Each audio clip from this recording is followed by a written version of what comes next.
नमस्कार, स्वागत है आप सभी का आपके अपने चैनल एस्ट्रोलॉजी लर्नर वाईटी में।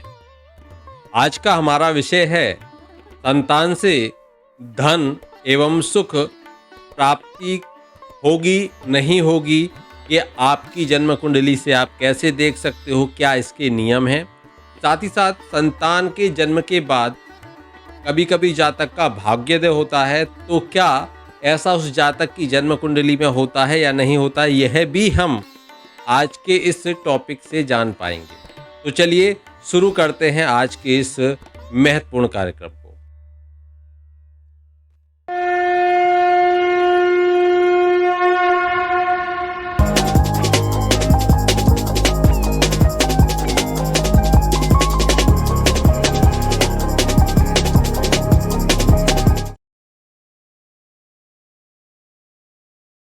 जैसा हम सभी जानते हैं और बार बार मैं आपको बताता हूं कि यहाँ पर ये आपके सामने आप देख पा रहे हो कि इस स्थिति में आपका जो प्रथम भाव है या लग्न है वो ये होता है। ये भाव आपका लग्न भाव होता है और ये भाव, क्योंकि हम संतान की बात कर रहे हैं, तो ये पंचम भाव है। और ये कौन सा भाव हो गया? ये संतान का भाव हो गया। और ये आपका भाग्य का भाव हो गया। ये हो गया आपका नवम भाव, भाग्य का भाव। ये भाव हो गया आपका आय का भाव और ये भाव आपका धन का भाव। और यहाँ पर ये भाव आपका भूमि भवन वाहन सुखों का भाव। यहाँ हमने इन भावों के मुख्य मैंने भाव आपको बताए हैं।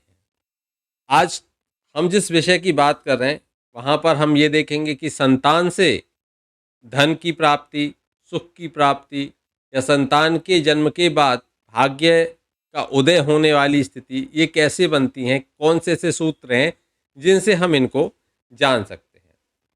तो सबसे पहले संतान की जब चर्चा करेंगे तो पंचम भाव को हमको ध्यान में रखना होगा। पंचम भाव जो कि संतान का भाव है और इस पंचम भाव के जो कारक ग्रह माने जाते हैं वो गुरु बृहस्पति माने जाते हैं। गुरु बृहस्पति इस पंचम भाव के कारक ग्रह माने जाते हैं। अब देखिए, जो पंचम स्थान है उसके कारक बृहस्पति हो गए। जब दूसरे भाव के मालिक का, नवम भाव के मालिक का किसी भी तरीके से पंचम भाव से, पंचम भाव के स्वामी से या पंचम भाव के कारक बृहस्पति से संबंध बनता है, तो ये पुत्र के द्वारा या संतान या पुत्र पुत्री, कोई भी यहाँ पर संतान के द्वारा भाग्योदय का बोध कराता है। इसमें एक बात विशेष रूप से ध्यान में आपको रखनी चाहिए। लग्नेश, लग्न भाव बलवान होना अति आवश्यक है। लग्नेश बलवान नहीं है तो बाकी नियम बेशक हैं, लेकिन वो बहुत अधिक प्रभाव नहीं दिखाएंगे। इसलिए लग्नेश का बलवान होना, लग्न भाव का बलवान होना बहुत आवश्यक है। यदि लग्न भाव बलवान है और जो पंचम भाव के पंचमेश के साथ में किसी भी तरीके से संबंध बनता है, तो उस स्थिति में हम ये कह सकते हैं कि उसको निश्चित रूप से संतति के बाद में भाग्य का उदय होता है। अब देखिए, यदि अब मैं यहाँ पर इस नियम को आपको बता चुका हूँ कैसे कैसे देखना है। अब हम दूसरा नियम इसमें ये देख लेते हैं, क्योंकि ये पहला प्रमुख नियम जैसे कि लग्नेश का संबंध, लग्नेश बलवान होना चाहिए। जैसे यहाँ पर मंगल हो गए लग्नेश, मेष लग्न हुआ, मंगल लग्नेश, और मंगल का संबंध यदि या तो ये मंगल बैठ जाए आकर यहाँ इस भाव में, ठीक है, और या साथ में गुरु भी अगर बैठ जाए।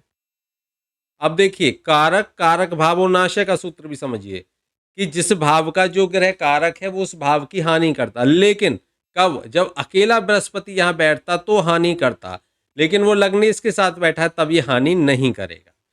अब देखिए, यहाँ पर मंगल और गुरु, जैसे कि गुरु भाग्येश भी हैं, तो वो यहाँ पर बैठ गए, तो एक तरह से ये युति बन गई। और ये युति स्पष्ट करती है कि इस जातक की जब संतान होगी तो संतान के बाद में इसका विशेष रूप से भाग्य का उदय होगा। चलिए, अब यहाँ से हम ऐसा भी कह सकते हैं, किसी भी तरीके से पंचमेश कौन हुए? सूर्य। सूर्य कहाँ बैठ गए? बैठ गए लग्न में जाकर। लग्न में बैठ गए, बृहस्पति पंचम में बैठे हुए हैं यहाँ पर मंगल के साथ में, और बृहस्पति की दृष्टि सूर्य के ऊपर चली गई। या फिर हम ये कहें कि मंगल जो हैं वो यहाँ बैठ गए किसी तरीके से, यहाँ बैठ गए, तो यहाँ से चौथी दृष्टि मंगल की सूर्य पर चली गई। तो ये संबंध किस तरीके से बनता है ये आप देख सकते हो। अगर ये संबंध बनते हैं तो हम निश्चित रूप से कह सकते हैं कि ऐसे जातक की संतान होने पर उसके भाग्य का उदय होगा। चलिए, अब मैं अगला सूत्र आपको बताता हूँ। अगला सूत्र आप समझिए। अगला सूत्र क्या कहता है कि यदि दूसरे भाव का स्वामी, अब यहाँ आप समझ चुके हो कि दूसरा भाव कौन सा हो गया? ये दूसरा भाव हो गया। दूसरे भाव का स्वामी, अब यह 3 होता तो बुध होता है, 2 लिखा है तो आप ऐसे मान लीजिए कि ये शुक्र हुए इस समय। तो दूसरे भाव का स्वामी बलवान हो, बली हो। बली कब होंगे?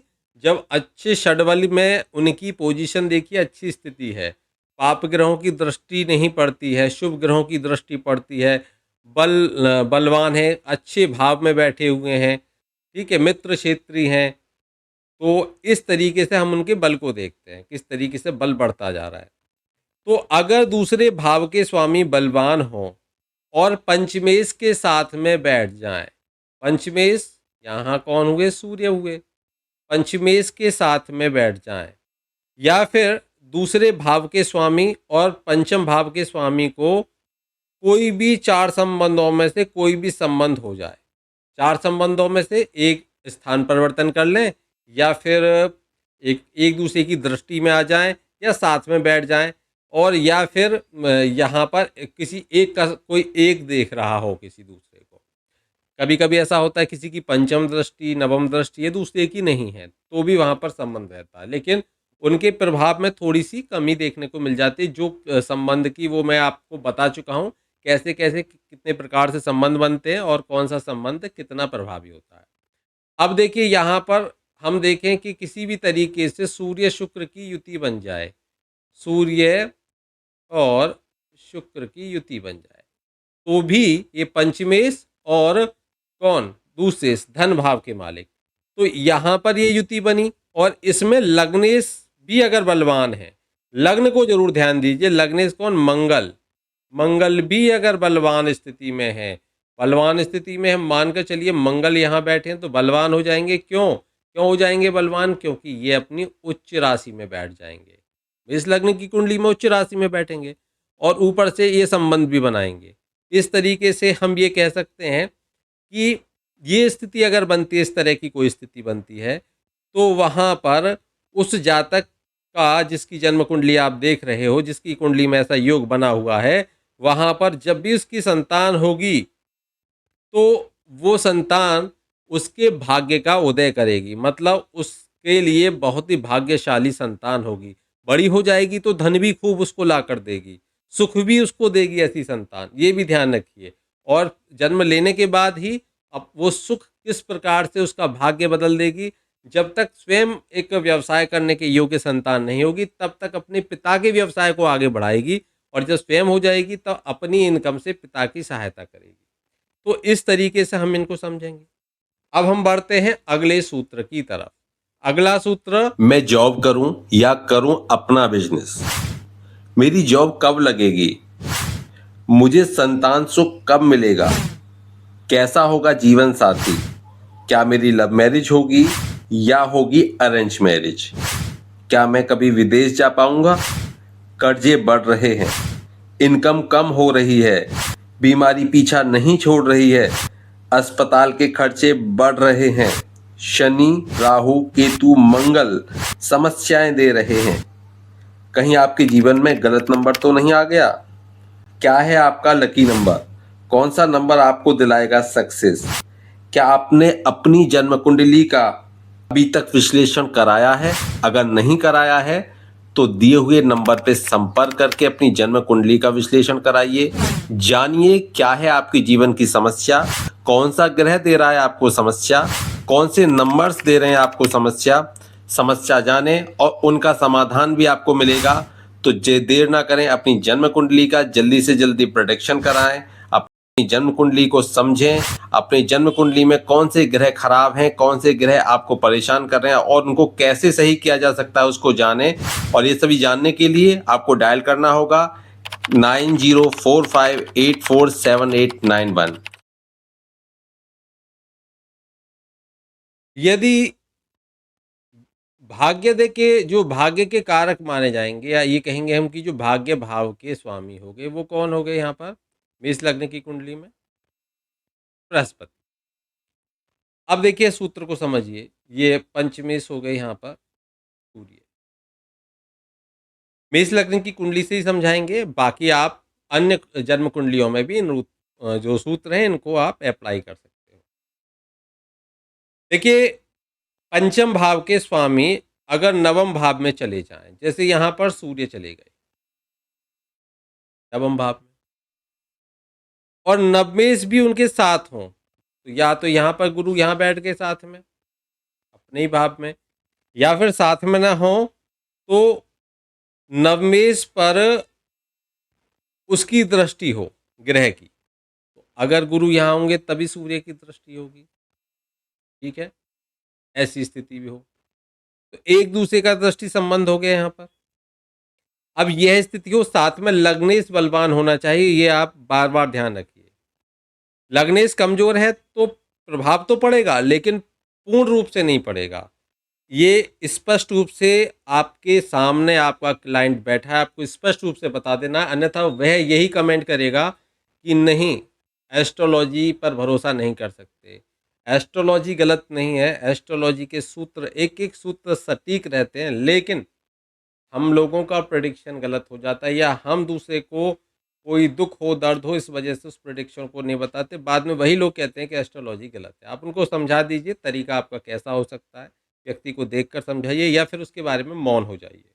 नहीं बता सकते तो मौन हो जाइए, इस बारे में मैं प्रेडिक्शन नहीं कर सकता, वो अच्छा है। लेकिन कम से कम शास्त्र को किसी भी तरीके से गलत नहीं होने देना। देखिए, यहाँ पर हम बात कर रहे हैं, इस तरीके से सूत्र को समझिए। इसके बाद में ऐसी स्थिति अगर बनती है तो आपकी जो संतान है वो अर्निंग करेगी, यानी कि वही भाग्योदय उदय होगा, भाग्य आपका बदलेगा, और वो जो कमाई करेगी आपको कमाई ला कर देगी।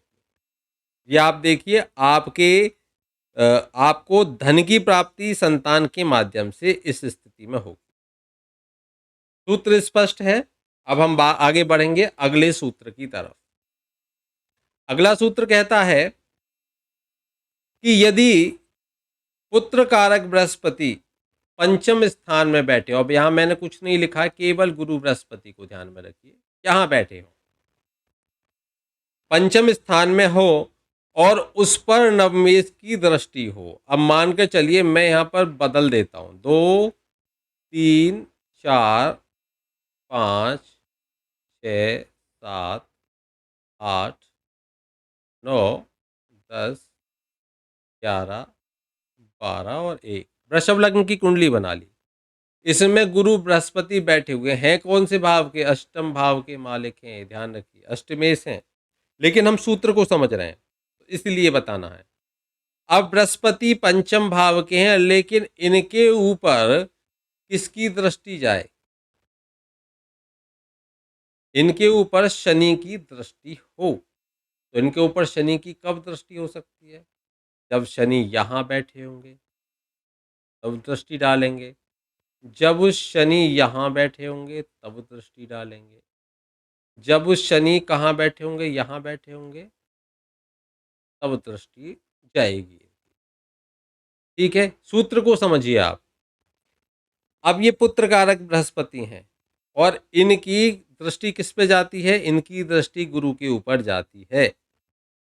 अब इस स्थिति में ऐसे जातक की जो संतान होगी वो उसको धन देने वाली होगी। ये इस तरीके से आप इसको समझ सकते हैं। आगे बढ़ते हैं अगले सूत्र की तरफ। अगला सूत्र क्या कहता है?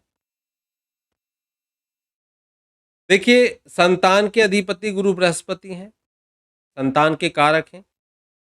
अब या तो गुरु बृहस्पति यहाँ बैठ जाएं या पंचम भाव का मालिक, ये पंचमेश लिख सकते हैं हम इसको, कोई भी जन्म की कुंडली हो पंचमेश या पंचमेश यहाँ बैठ जाएं, ठीक है। नवम भाव में बृहस्पति हो, पंचम भाव के मालिक बैठ जाएं किसी भी तरीके से। अब यह स्थिति,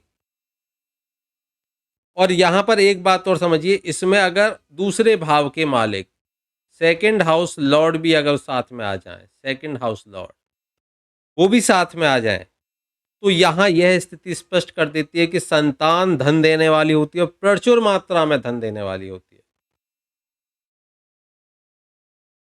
इस तरीके से हम इन सूत्रों को समझ सकते हैं।